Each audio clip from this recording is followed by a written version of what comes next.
안녕하세요. 저는 에티엔 르블랑입니다. 프랑스 파리의 작은 골목에서 라 메종 르블랑이라는 레스토랑을 운영하고 있습니다. 이곳은 제가 20대 후반에 열었던 꿈의 공간입니다. 요리사로서 프랑스의 전통 요리를 현대적으로 해석하며 매일같이 손님들에게 음식을 통해 작은 행복을 선사하는 일을 하고 있습니다. 저는 요리의 힘을 믿습니다. 요리는 단순히 배를 채우는 것이 아니라 한 나라의 정체성과 자부심을 담는 예술이라고 생각합니다. 그래서인지 저는 프랑스 요리에 대한 깊은 자부심을 가지고 있고 제 요리를 통해 이 가치를 전파하는 것이 제 직업의 소명이라고 여깁니다. 그런데 요즘 저에게 한 가지 새로운 고민이 생겼습니다. 그 중심에는 제 딸 클라라가 있습니다. 16살의 클라라는 유난히 호기심이 많고 특히 요즘 한국 문화에 푹 빠져 있습니다. K-팝을 듣고 한국 드라마를 보고 심지어 한국 음식을 찾아보면서 하루가 멀다 하고 저에게 한국 이야기를 들려줍니다. 얼마 전에도 클라라가 넷플릭스 드라마 정년이를 보고 와서 저에게 이렇게 물어봤습니다. 아빠, 호빵이 뭔지 알아요? 그거 진짜 맛있어 보여요. 저는 그 질문에 순간 당황했습니다. 호빵? 그게 뭔데? 또 한국 이야기냐? 솔직히 말씀드리자면 그 순간 약간 짜증이 밀려왔습니다. 요즘 대화의 주제가 늘 한국이었던 탓이었죠. 그런데 클라라는 멈추지 않았습니다. 아빠, 우리도 만들어봐요. 진짜 한국처럼. 저는 잠시 망설였지만 결국 이렇게 말할 수밖에 없었습니다. 클라라, 나는 프랑스 요리사야. 프랑스 요리가 내 정체성이고 이 레스토랑은 그런 나를 대변하는 곳이야. 호빵. 길거리 음식 같은 건 그냥 간식일 뿐이야. 내가 할 수 있는 요리가 아니야. 클라라는 실망한 듯 했지만 포기하지 않았습니다. 아빠, 한 번만 만들어 보면 안 돼요? 이건 단순히 요리가 아니라 다른 문화를 배우고 존중하는 일이잖아요. 그녀의 눈빛은 진심이었습니다. 그러나 저는 고개를 저으며 말했습니다. 음식은 단순히 흉내내는 게 아니야, 클라라. 나는 한국 요리를 제대로 알지 못해. 대충 흉내내는 건 내 방식이 아니야. 그렇게 대화는 끝났지만 사실 제 마음속에는 오래된 기억 하나가 떠올랐습니다. 15년 전 저는 프랑스 요리 대회 심사위원으로 한국을 방문한 적이 있었습니다. 그곳에서 겨울철 길거리 음식을 처음 맛봤던 기억이 선명하게 남아 있었습니다. 뜨겁고 달콤한 향기가 코끝을 스치고 추운 날씨 속에서 손을 따뜻하게 감싸주던 그 작은 음식들. 그 기억은 마치 저를 부르는 것 같았습니다. 하지만 제 손은 아직 프랑스 요리의 틀 안에 묶여있는 기분이었죠. 클라라의 반짝이는 눈빛과 한국에 대한 열정은 쉽사리 잊히지 않았습니다. 그날 밤 저는 잠자리에 들었지만 클라라의 말이 계속 머릿속을 맴돌았습니다. 그냥 시도만 해보면 안 돼요? 라는 그녀의 말이 자꾸 떠올랐습니다. 프랑스 요리사로서의 자부심 때문에 단칼에 거절했지만 사실 저 역시 한때 새로운 요리에 도전하고 낯선 문화에 대해 배우는 것을 즐겼던 시절이 있었습니다. 15년 전 한국에서의 추억이 점점 생생하게 되살아났습니다.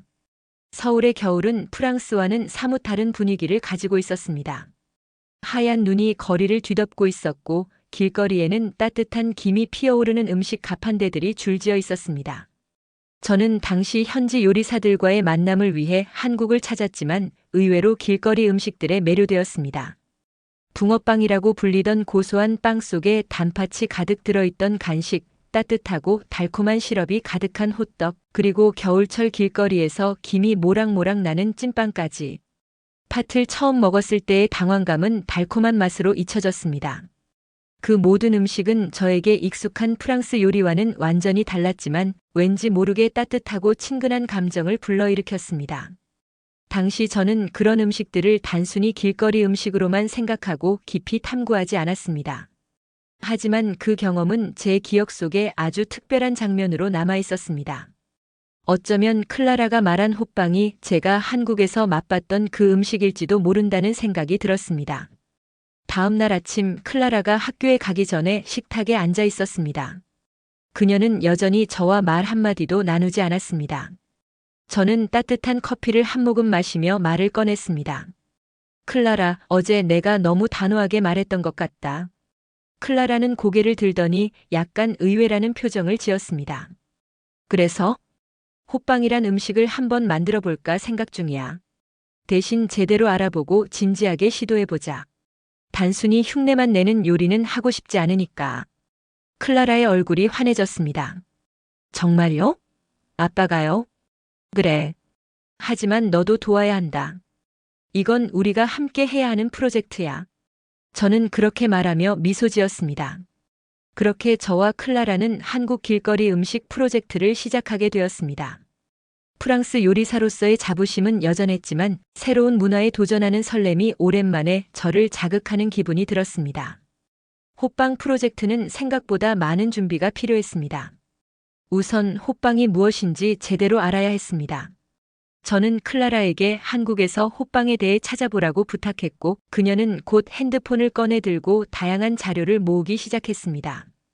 클라라는 신이 나서 말했습니다. 아빠, 여기 봐요. 호빵은 한국에서 겨울에 꼭 먹는 간식 같은 거예요. 속에는 팥뿐 아니라 고기, 피자맛 같은 다양한 재료가 들어간대요. 팥이라니. 저는 조금 놀랐습니다. 프랑스에서는 디저트로 팥을 거의 사용하지 않으니까요. 그럼 클라라, 우린 이걸 제대로 만들어 보자. 속 재료도 다양하게 준비해서 호빵에 대해 깊이 이해해 보는 거야. 클라라가 팥이 꼭 필요하다고 해서 파리의 아시안 마트를 찾아가기로 했습니다. 저도 클라라도 팥이라는 재료 자체가 매우 생소했습니다. 마트에 도착한 순간부터 저는 살짝 어색함을 느꼈습니다. 익숙한 치즈나 고기, 허브가 가득한 시장과 달리 아시안 마트에는 저에게 낯선 향신료와 생소한 재료들이 진열되어 있었습니다. 클라라는 이미 신이 나서 매장을 돌아다니며 흥미로운 것들을 구경하고 있었지만 저는 조금 더딘 발걸음으로 팥을 찾아야 했습니다. 아빠, 여기 팥이에요. 클라라가 작은 포장을 든 채로 저를 불렀습니다. 팥은 작고 붉은색을 띠고 있었는데 처음 본 순간 저는 속으로 생각했습니다. 이 작은 알갱이들이 대체 어떻게 달콤한 맛을 낼 수 있다는 거지? 우리는 팥을 사서 집으로 돌아왔고 이제 팥 앙금을 만들 차례였습니다. 솔직히 저는 팥을 사용해 요리해 본 적이 없어서 어디서부터 시작해야 할지 몰랐습니다. 하지만 클라라가 한국 요리 영상을 찾아 보여주며 도움을 주었고 우리는 함께 팥을 삶는 것부터 시작했습니다. 팥을 처음 냄비에 넣고 삶으면서 저는 조금 당황했습니다. 냄비 안에서 점점 퍼지는 독특한 향은 저에게 익숙한 프랑스 요리와는 완전히 다른 느낌이었거든요. 클라라, 이게 제대로 되고 있는 걸까? 냄새가 좀 이상한데. 클라라는 웃으며 말했습니다. 아빠, 원래 이런 냄새가 나는 거래요. 걱정하지 마세요. 팥을 충분히 삶은 뒤 우리는 물을 버리고 다시 설탕을 넣어가며 앙금을 만들었습니다. 이 과정은 생각보다 오래 걸렸습니다. 팥을 으깨고 농도를 맞추기 위해 설탕과 물을 조절하는 일이 끊임없이 이어졌죠. 저는 이 과정이 너무 지루하다고 느껴졌습니다. 클라라, 프랑스 요리는 이렇게 오래 걸리는 과정이 잘 없는데. 한국 요리는 참 끈기가 필요한 것 같구나. 그래도 재미있잖아요, 아빠. 클라라는 밝게 웃으며 앙금을 주걱으로 휘저었습니다. 결국 몇 시간에 걸쳐 팥 앙금이 완성되었습니다. 앙금은 처음에는 덩어리져 있었지만 점점 부드럽게 변하며 윤기가 돌았습니다. 저는 작은 스푼으로 한번 맛을 보았습니다. 달콤하면서도 고소하네. 하지만 이건 정말 독특한 맛이다. 이런 맛은 프랑스 디저트에서는 찾아볼 수 없지. 클라라는 웃으며 말했습니다. 그게 바로 한국의 매력이에요, 아빠. 팥앙금을 완성하고 나니 우리는 이제 본격적으로 호빵 반죽을 만들어야 했습니다. 하지만 주방 한편에서 팥 앙금을 바라보던 저는 여전히 생소한 느낌을 지울 수 없었습니다. 클라라, 프랑스에서는 팥을 이렇게 달게 만들어 디저트로 사용하는 걸 본 적이 없어서 정말 낯설구나. 보통 콩은 짭짤한 요리나 샐러드에나 넣으니까.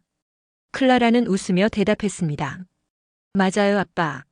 하지만 한국에서는 팥이 디저트나 간식으로 정말 많이 사용된대요. 이런 게 문화의 차이죠. 저는 클라라의 설명을 들으며 팥의 고운 윤기를 한 번 더 살펴보았습니다. 팥 앙금은 마치 버터크림처럼 부드러워 보였고 향도 은은하게 달콤했습니다. 생소하지만 어딘가 매력적인 이 재료가 호빵 속에서 어떤 맛을 낼지 궁금해졌습니다. 자, 이제 반죽을 만들어 보자. 저는 반죽을 준비하며 클라라에게 밀가루와 이스트, 설탕을 섞는 방법을 가르쳤습니다. 반죽은 숨을 쉬는 생명체 같아서 너무 세게 다루면 안 돼. 살살 다뤄야 부드럽고 촉촉한 빵이 될 수 있어. 클라라는 진지하게 제 말을 들으며 조심스럽게 반죽을 손으로 만졌습니다. 아빠, 이 반죽이 나중에 부풀면서 속에 팥 앙금이 잘 들어가겠죠? 그럼 클라라. 반죽이 잘 부풀어야 앙금이 속에서 더 맛있게 익을 거야. 반죽을 적당한 크기로 나눈 뒤 팥 앙금을 속에 채우는 작업이 시작되었습니다. 하지만 처음부터 일이 매끄럽게 진행되지는 않았습니다. 반죽이 굉장히 질퍽했거든요. 아빠, 앙금이 반죽 밖으로 새어나왔어요. 클라라는 반죽을 쥔 손을 멈추며 당황했습니다. 괜찮아, 처음엔 다 그래. 저는 웃으며 클라라의 손에서 반죽을 받아 찢어진 부분을 살짝 붙여주는 방법을 가르쳤습니다. 반죽은 약간 질게 하면서 속을 꽉 채워야 해. 하지만 너무 욕심을 부리면 터질 수 있으니까 적당히 조절하는 게 중요하지. 몇 번의 시행착오 끝에 우리는 팥 앙금을 듬뿍 넣은 완벽한 호빵 모양을 만들어냈습니다. 주방의 스팀기가 김을 뿜어내며 호빵을 찌기 시작했고 서서히 퍼지는 고소한 밀가루 향과 달콤한 팥 냄새는 우리를 기대감으로 가득 채웠습니다. 아빠, 정말로 한국에서 파는 호빵 같을까요? 글쎄, 한국에서 파는 호빵과 얼마나 비슷할지는 모르겠지만 중요한 건 우리가 이걸 만들면서 배우고 있다는 거야. 요리는 항상 결과도 중요하지만 과정에서 무엇을 느꼈는지가 더 큰 가치를 주지. 호빵이 완성되었을 때 클라라는 뜨거운 호빵 하나를 조심스럽게 집어들고 흥분된 목소리로 외쳤습니다. 아빠, 완전 잘 됐어요. 뜨거워 보이죠? 이제 먹어볼까요? 저는 살짝 웃으며 대답했습니다.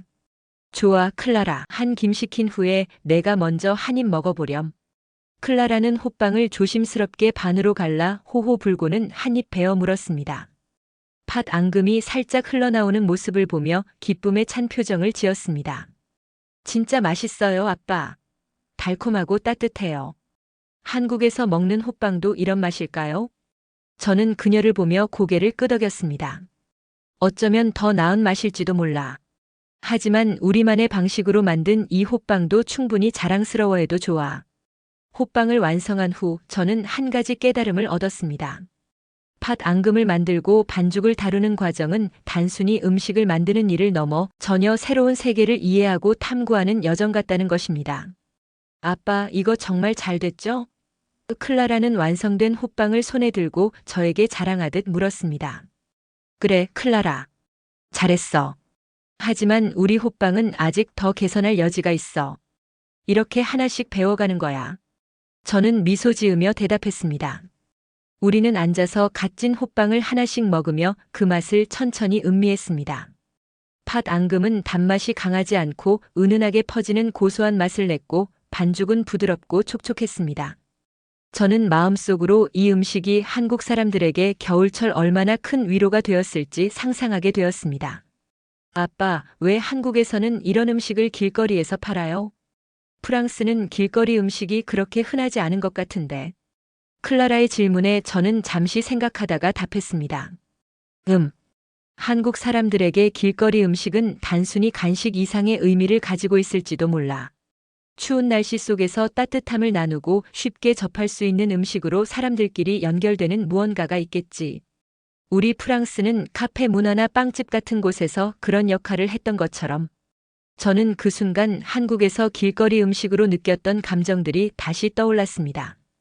처음 한국에서 붕어빵과 호떡을 먹었던 그날, 단순히 맛있는 음식을 먹었다는 것을 넘어선 따뜻한 기억이 지금도 생생하게 남아 있었죠. 그때 클라라가 말을 이어갔습니다.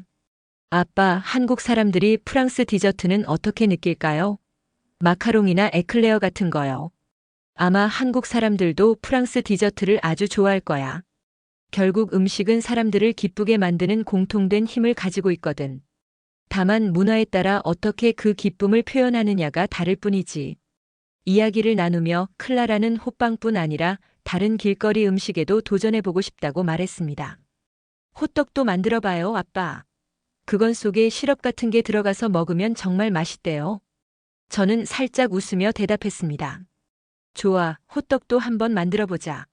하지만 우선 우리가 만든 호빵을 주변 사람들에게 먼저 맛보게 하고 반응을 들어보는 게 어때? 우리는 호빵 몇 개를 더 만들어 이웃들에게 나누어 주기로 했습니다. 레스토랑 직원들에게도 맛을 보게 했죠. 그들은 처음 보는 음식에 놀랐지만 곧 따뜻하고 달콤한 맛에 감탄했습니다. 셰프님, 이거 정말 독특하네요. 프랑스 요리랑은 다르지만 이렇게 부드럽고 달콤한 건 정말 신선해요. 그 말을 들으며 저는 뿌듯함과 함께 새로운 가능성을 느꼈습니다. 호빵이라는 작은 음식이 저와 클라라를 통해 두 문화의 교차점을 만들어냈다는 생각이 들었습니다. 클라라, 이제 다음 단계로 넘어가자. 다음에는 내가 말한 호떡 아니면 다른 아이디어도 같이 해보는 거야. 클라라는 환하게 웃으며 대답했습니다. 좋아요, 아빠. 이번엔 제가 더 많이 도울게요. 호빵 프로젝트는 성공적으로 끝난 듯 보였지만 뜻하지 않은 작은 위기가 찾아왔습니다. 다음 날 아침 클라라와 저는 남아있는 호빵을 데워 먹으며 전날의 성취감을 만끽하고 있었습니다. 그런데 클라라가 갑자기 물었습니다. 아빠, 어제 이웃들에게 나눠준 호빵 반응 어땠어요? 저는 잠시 멈칫하며 대답했습니다. 글쎄, 대부분 긍정적이었지만 몇 명은 조금 다른 반응을 보였어. 특히 마담 루이즈가 말하길 파탕금이 너무 생소해서 어떤 맛인지 판단하기 어려웠다고 하더구나. 빵에서도 이스트 냄새가 과하게 난다고 하고. 클라라는 의아한 표정을 지으며 물었습니다. 생소하다고요? 맛이 이상하다는 뜻은 아니죠? 아니야, 클라라. 그저 팥이라는 재료 자체가 프랑스 사람들에게 익숙하지 않아서 그런 것 같아. 프랑스에서는 팥을 단맛으로 즐기는 일이 거의 없으니 당연할지도 모르지. 그리고 빵의 텍스처도 좀 다르잖니. 사실 저도 이 부분에 대해 고민이 많았습니다. 클라라와 함께 팥탕금을 만들며 느꼈던 생소함이 이웃들에게도 그대로 전달된 것이죠. 프랑스 사람들이 호빵을 전혀 낯설게 느끼지 않도록 만드는 방법이 필요했습니다. 그날 저녁 저는 레스토랑에서의 영업을 마치고 주방에서 다시 호빵을 만들어 보기로 했습니다. 이번에는 팥 앙금 외에도 프랑스 사람들에게 익숙한 재료를 활용한 새로운 속 재료를 시도해 보기로 했습니다. 클라라와 함께 고민한 끝에 크림치즈를 활용한 호빵을 만들어 보기로 했습니다. 아빠, 이건 좀 더 프랑스스럽죠? 이웃들이 더 좋아할 것 같아요. 그래, 클라라. 이번엔 익숙한 맛으로 시작해서 점점 새로운 맛으로 나아가는 거야. 이렇게 하면 더 많은 사람들이 호빵을 즐길 수 있을 거야. 새로운 호빵이 찜기에서 완성되었을 때 저는 팥호빵과 크림치즈 호빵을 나란히 놓고 비교해 보았습니다. 두 종류의 호빵은 서로 다른 이야기를 담고 있는 듯 보였습니다. 팥호빵은 한국의 따뜻함과 정서를, 크림치즈 호빵은 프랑스의 부드러운 풍미를 담고 있었습니다. 아빠, 이 두 개를 함께 팔면 어떨까요? 프랑스 스타일 호빵과 한국 스타일 호빵이요. 클라라의 제안에 저는 고개를 끄덕이며 대답했습니다. 좋은 생각이야. 서로 다른 문화를 하나의 음식으로 연결할 수 있다면 그보다 좋은 일이 없겠지. 그날 밤 저는 두 문화의 조화를 이룬 이 새로운 음식을 더 많은 사람들과 나눌 방법을 고민하며 잠이 들었습니다. 하지만 아직 예상치 못한 더 큰 도전이 우리를 기다리고 있었습니다. 새로운 두 종류의 호빵을 만들며 클라라와 저는 기대감에 부풀어 있었습니다. 그런데 그 다음 날 레스토랑 직원 중 한 명인 피에르가 저를 찾아와 살짝 곤란한 표정으로 이야기를 꺼냈습니다. 셰프님, 어제 나눠주신 팥호빵 말인데요. 몇몇 직원들이 조금 어려워하는 것 같아요. 어려워한다고? 무슨 말인가? 저는 의아한 마음에 물었습니다. 팥 앙금이 너무 달지도 않고 짭짤하지도 않아서 애매하다고 하더군요. 디저트로도 간식으로도 익숙하지 않다네요. 특히 젊은 직원들은 괜찮아 했지만 나이 든 분들은 더 낯설어 하셨어요. 그 말을 듣고 저는 깊은 고민에 빠졌습니다. 프랑스 사람들이 낯설게 느끼는 것은 팥 앙금의 맛 그 자체일 수도 있다는 생각이 들었습니다. 한국에서는 그 은은한 달콤함과 고소함이 익숙하고 사랑받는 맛이지만 프랑스에서는 그것이 애매하다고 느껴질 수 있다는 것이죠. 그날 저녁 저는 클라라와 함께 주방에서 다시 논의를 시작했습니다. 클라라, 팥 앙금을 조금 더 손봐야 할 것 같구나. 프랑스 사람들에게도 익숙하게 느껴질 수 있도록 단맛과 짠맛의 균형을 더 맞춰보자. 클라라는 고개를 끄덕이며 말했습니다. 좋아요, 아빠. 그럼 설탕을 조금 더 넣어보면 어때요? 그리고 소금도 살짝 더해서 맛의 대비를 줘보는 거예요. 저는 바로 실행에 옮기기로 했습니다. 팥 앙금을 다시 만들기 위해 팥을 삶고 으깨면서 설탕의 양을 조금 더 늘렸습니다. 설탕의 달콤함이 팥의 고소함과 잘 어울리도록 비율을 맞추는 데 집중했습니다. 그리고 마지막으로 소금을 아주 약간 추가해 맛의 깊이를 더했습니다. 이 작업을 하며 저는 팥 앙금이 단순히 달기만 한 맛이 아니라 달콤함과 짭짤함이 조화를 이루며 풍부한 감칠맛을 내는 결과물을 만들어냈습니다. 완성된 팥 앙금을 한 스푼 떠서 맛보았을 때 저와 클라라 모두 만족스러운 표정을 지었습니다. 아빠, 이건 정말 좋아요. 조금 더 달아졌지만 소금 덕분에 전체적으로 맛이 더 풍부해졌어요. 그래, 클라라. 이 정도면 프랑스 사람들에게도 더 친숙하게 느껴질 거야. 새로 만든 팥 앙금을 넣어 호빵을 만들고 찜기에서 완성될 때까지 우리는 기대감에 부풀어 있었습니다. 완성된 호빵을 꺼내 한 입 베어 문 순간 저는 속으로 확신할 수 있었습니다. 맛의 균형이 완벽히 맞아떨어졌고 팥 앙금 특유의 깊은 맛이 반죽과도 훌륭히 어우러졌습니다. 다음 날 이 새로운 버전의 호빵을 다시 레스토랑 직원들과 이웃들에게 나눠주었습니다. 반응은 전날과는 완전히 달랐습니다.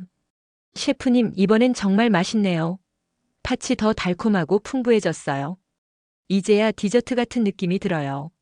커피랑 같이 먹으면 정말 좋겠어요. 빵 반죽을 어떻게 하신 건가요? 정말 부드러워요.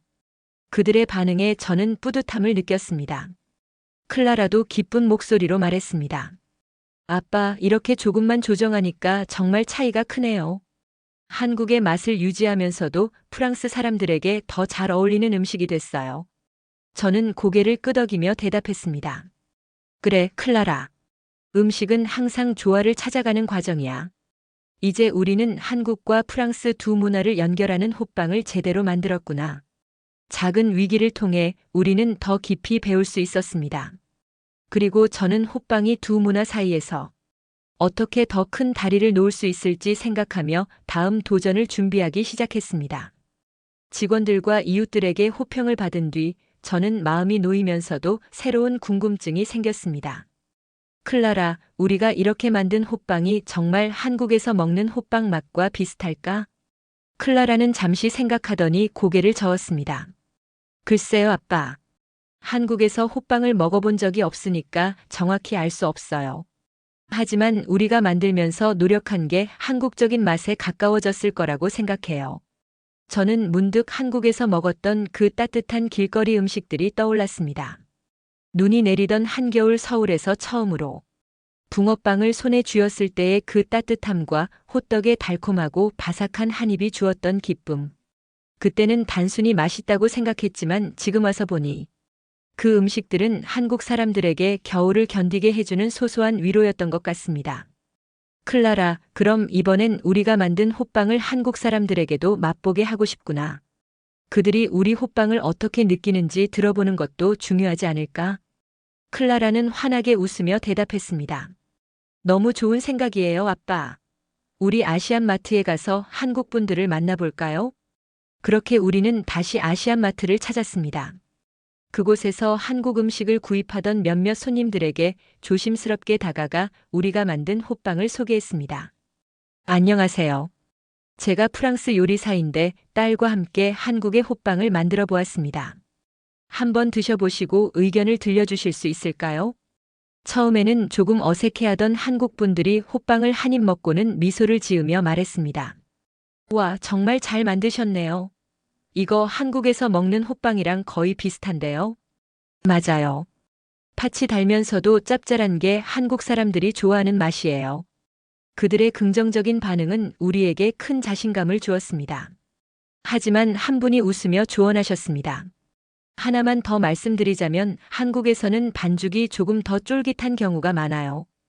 반죽에 약간의 전분을 넣으면 그런 식감을 더 살릴 수 있을 거예요. 그 말을 듣고 저는 고개를 끄덕였습니다. 좋은 조언 감사합니다. 다음번에는 꼭 반죽도 개선해 보겠습니다. 집으로 돌아오는 길 저는 클라라에게 말했습니다.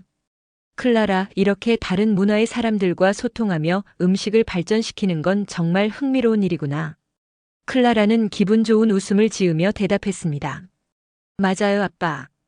음식은 이렇게 사람들을 연결하는 힘이 있는 것 같아요. 우리는 한국 사람들과의 대화를 통해 한층 더 자신감을 얻었고, 동시에 음식이 단순히 먹는 것을 넘어 문화와 사람을 연결하는 중요한 매개체라는 것을 다시 한번 깨닫게 되었습니다. 한국 분들의 피드백을 들은 뒤 우리는 바로 주방으로 돌아와 반죽을 개선하기 위해 고민을 시작했습니다. 클라라는 핸드폰을 꺼내 한국 요리법을 검색하며 말했습니다. 아빠, 여기 보세요. 반죽에 전분을 넣으면 쫄깃함이 더 살아난다고 해요. 또 우유나 식용유를 조금 넣으면 부드러우면서도 더 촉촉해진대요. 저는 고개를 끄덕이며 답했습니다. 좋아, 그럼 이번엔 전분과 우유를 추가해보고 반죽 비율을 다시 맞춰보자. 우리는 새로운 반죽을 만들기 시작했습니다. 밀가루와 전분을 적당히 섞고 물 대신 따뜻한 우유를 넣어 부드러움을 더했습니다. 반죽을 치대며 저는 클라라에게 말했습니다. 반죽이 너무 질면 찌는 동안 흐트러질 수 있으니 적당히 단단하게 유지해야 해. 그래야 속을 잘 감싸면서도 쫄깃한 식감을 낼 수 있거든. 알겠어요, 아빠. 클라라는 손에 묻은 반죽을 털며 집중했습니다. 반죽을 숙성시키는 동안 우리는 팥 앙금도 다시 한번 손봤습니다. 이번에는 팥 앙금을 조금 더 곱게 으깨 부드러운 질감을 만들었고, 설탕과 소금을 더한 뒤 조심스럽게 졸여 깊은 풍미를 살렸습니다. 아빠, 이번엔 정말 완벽할 것 같아요. 클라라가 자신감 있게 말했습니다. 숙성된 반죽을 꺼내 새롭게 만든 팥 앙금을 넣어가며 호빵을 빚기 시작했을 때 반죽의 느낌이 확실히 이전보다 더 쫄깃하고 탄력적이라는 것을 느낄 수 있었습니다. 저는 한 번 더 반죽을 만져보며 말했습니다. 클라라, 이 반죽은 정말 괜찮아. 찌고 나면 식감이 더 기대되는데? 찜기에 호빵을 넣고 기다리는 동안 주방은 우유와 팥의 은은한 향기로 가득 찼습니다. 드디어 호빵이 완성되어 찜기에서 꺼냈을 때 우리는 결과물을 보고 감탄했습니다. 아빠, 이번엔 진짜 한국 호빵 같아요. 빵 표면도 매끈하고 예뻐요. 그래, 클라라. 이제는 맛이 중요하겠지. 한번 먹어보자. 호빵을 한 입 베어 문 순간 저는 완벽하다는 느낌이 들었습니다. 쫄깃한 반죽이 팥 앙금을 부드럽게 감싸며 입안에서 은은한 달콤함과 짭짤함이 어우러졌습니다. 클라라도 환한 얼굴로 외쳤습니다. 아빠, 이건 정말 완벽해요. 이제 한국 사람들이 먹어도 좋아할 맛일 것 같아요. 우리는 이 새로운 호빵을 다시 레스토랑 직원들에게 나눠주었고, 이번에는 더욱 긍정적인 반응을 얻었습니다. 셰프님, 반죽이 정말 쫄깃해졌어요. 팥이랑 너무 잘 어울려요. 이제 이건 디저트를 넘어 완벽한 간식 같네요. 커피랑 먹고 싶어요. 클라라는 기쁜 목소리로 말했습니다. 아빠, 이제 정말로 한국과 프랑스 두 문화를 연결하는 호빵이 완성된 것 같아요. 저는 고개를 끄덕이며 대답했습니다. 그래, 클라라. 그리고 이 과정에서 우리가 얼마나 많은 것을 배웠는지 생각해봐. 음식은 사람을 잇는 달이라는 걸 다시 한번 실감하게 되었어. 호빵의 개선 과정을 마친 뒤 저는 문득 생각했습니다. 이제야 우리가 만든 호빵이 한국 사람들에게는 물론 프랑스 사람들에게도 더 사랑받을 수 있는 음식이 되었을지 궁금했습니다. 그래서 클라라에게 새로운 제안을 했습니다. 클라라, 우리가 만든 호빵을 레스토랑의 특별 디저트로 한번 올려보는 건 어떨까? 클라라는 놀란 듯 눈을 크게 뜨고 물었습니다. 정말요, 아빠? 프랑스 레스토랑에서 한국 호빵을요? 그래. 음식은 항상 새로운 도전이잖아. 그리고 우리가 이렇게 정성을 들인 만큼 손님들도 호빵의 매력을 느낄 수 있을 거야. 그렇게 해서 우리는 레스토랑의 특별 메뉴로 팥 앙금 호빵과 프랑스 스타일 호빵을 올리기로 했습니다. 메뉴에는 간단한 설명도 추가했습니다. 호빵, 한국의 따뜻한 길거리 간식에서 영감을 받은 특별한 빵. 팥 앙금 버전은 전통적인 한국의 맛을, 크림치즈 버전은 프랑스의 풍미를 담았습니다. 처음에는 호빵을 선보이는데 약간의 두려움이 있었습니다. 프랑스 요리를 주로 다루는 레스토랑에서 한국의 길거리 음식을 소개한다는 것은 큰 모험이었으니까요. 하지만 손님들은 예상외로 호기심을 보이며 호빵을 주문하기 시작했습니다. 그중 한 손님이 팥 앙금 호빵을 먹으며 미소 지었습니다. 이 빵 정말 독특하네요. 달콤하면서도 짭짤한 맛의 조화가 기분 좋습니다. 특히 추운 날씨에 따뜻하게 먹으니 한국 사람들이 왜 이 음식을 좋아하는지 알 것 같아요. 다른 한 손님은 크림치즈 호빵을 먹으며 말했습니다. 이건 프랑스와 한국이 만난 느낌이에요. 부드럽고 친숙한 맛인데 동시에 새로운 경험이네요. 손님들의 긍정적인 반응을 보며 저는 깊은 만족감을 느꼈습니다. 클라라도 기쁨을 감추지 못하며 말했습니다. 아빠 보세요. 사람들이 우리가 만든 호빵을 정말 좋아하고 있어요. 그래, 클라라. 그리고 이건 단순히 호빵 그 자체가 아니라 한국의 따뜻한 문화를 함께 나눈다는 점에서 더 의미가 있는 것 같구나. 그날 밤 레스토랑은 평소와는 다른 특별한 에너지로 가득 차 있었습니다. 손님들은 호빵을 먹으며 서로의 이야기를 나누었고 어떤 손님은 한국에서 겨울에 꼭 이 음식을 먹어보고 싶다며 여행 계획을 이야기하기도 했습니다. 클라라와 저는 주방 한쪽에서 손님들의 반응을 지켜보며 속삭였습니다. 아빠, 이 호빵은 단순히 빵이 아니라 사람들을 연결하는 다리가 되었어요. 맞아, 클라라. 음식은 그렇게 사람들을 이어주는 힘이 있단다. 그리고 이번 프로젝트를 통해 너와 나도 더 많이 배웠고 서로를 더 이해하게 되었지. 그날 이후 호빵은 레스토랑의 새로운 시그니처 메뉴가 되었고 클라라와 저는 매일 더 많은 사람들과 호빵을 통해 소통하며 의미 있는 시간을 만들어갔습니다. 호빵이 레스토랑의 특별 메뉴로 자리 잡은 지 몇 주가 지났습니다. 놀랍게도 호빵은 단순한 메뉴 그 이상으로 성장했습니다. 손님들은 처음에는 호기심으로 호빵을 주문했지만 시간이 갈수록 이 특별한 음식의 매력에 빠져들었습니다. 호빵이 그렇게 맛있다면서요? 오늘은 크림치즈 버전을 먹어볼까요? 손님들의 대화 속에서 호빵은 이제 레스토랑의 인기 아이템이 되었고 레스토랑은 전에 없던 활기를 띠기 시작했습니다. 평소에 한산했던 점심시간에도 손님들로 가득 찼고 저녁에는 예약이 꽉 찰 정도였습니다. 하루는 정기적으로 레스토랑을 방문하는 단골 손님 중 한 분이 저를 불러 세우며 말했습니다. 셰프님, 이 호빵은 정말 대단한 아이디어네요. 특히 겨울에 이렇게 따뜻한 빵을 먹으니 기분이 더 좋아지는 것 같아요.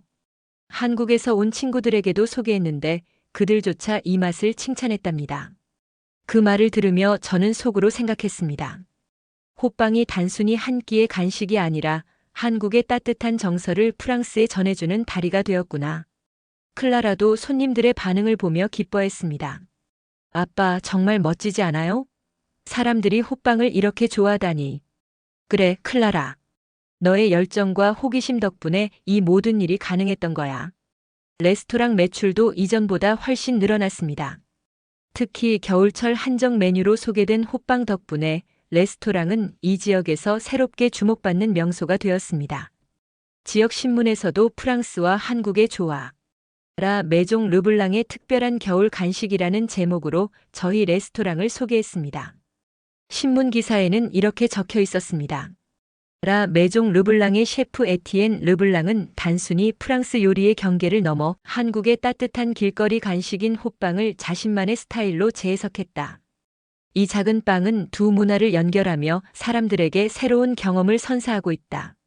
이 기사가 나온 후 더 많은 사람들이 호빵을 맛보기 위해 레스토랑을 찾았습니다. 우리는 한국에서 팥 앙금을 만들기 위한 재료를 추가로 주문했고 레스토랑 직원들도 호빵 제작 과정에 적극적으로 참여하게 되었습니다. 팥 앙금 통조림이 있다는 것을 알았지만 그래도 직접 팥 앙금을 만들어냈습니다. 어느 날 저녁 클라라가 진지한 목소리로 말했습니다. 아빠, 저는 호빵 덕분에 음식이 얼마나 큰 힘을 가질 수 있는지 깨달았어요. 우리가 만든 이 작은 빵이 사람들에게 웃음과 따뜻함을 준다는 게 너무 신기해요.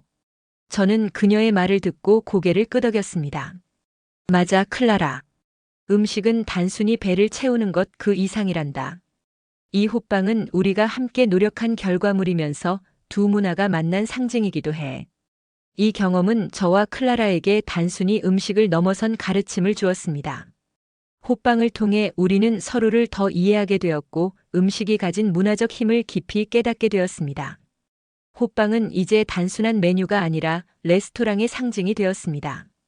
한국과 프랑스 그리고 아버지와 딸의 특별한 이야기가 녹아있는 이 작은 빵은 앞으로도 사람들에게 따뜻한 기억을 선사할 것입니다. 아빠, 다음엔 호떡 어때요? 클라라의 제안에 저는 미소를 지으며 대답했습니다. 좋아, 클라라. 다음 도전은 호떡이다.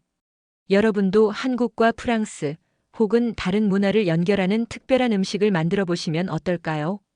지금까지 대한민국의 자부심 대자부였습니다. 앞으로 더 재미있는 사연으로 찾아뵙겠습니다. 오늘의 이야기가 재미있으셨다면 구독과 좋아요 부탁드립니다. 영상 제작에 큰 힘이 됩니다. 감사합니다.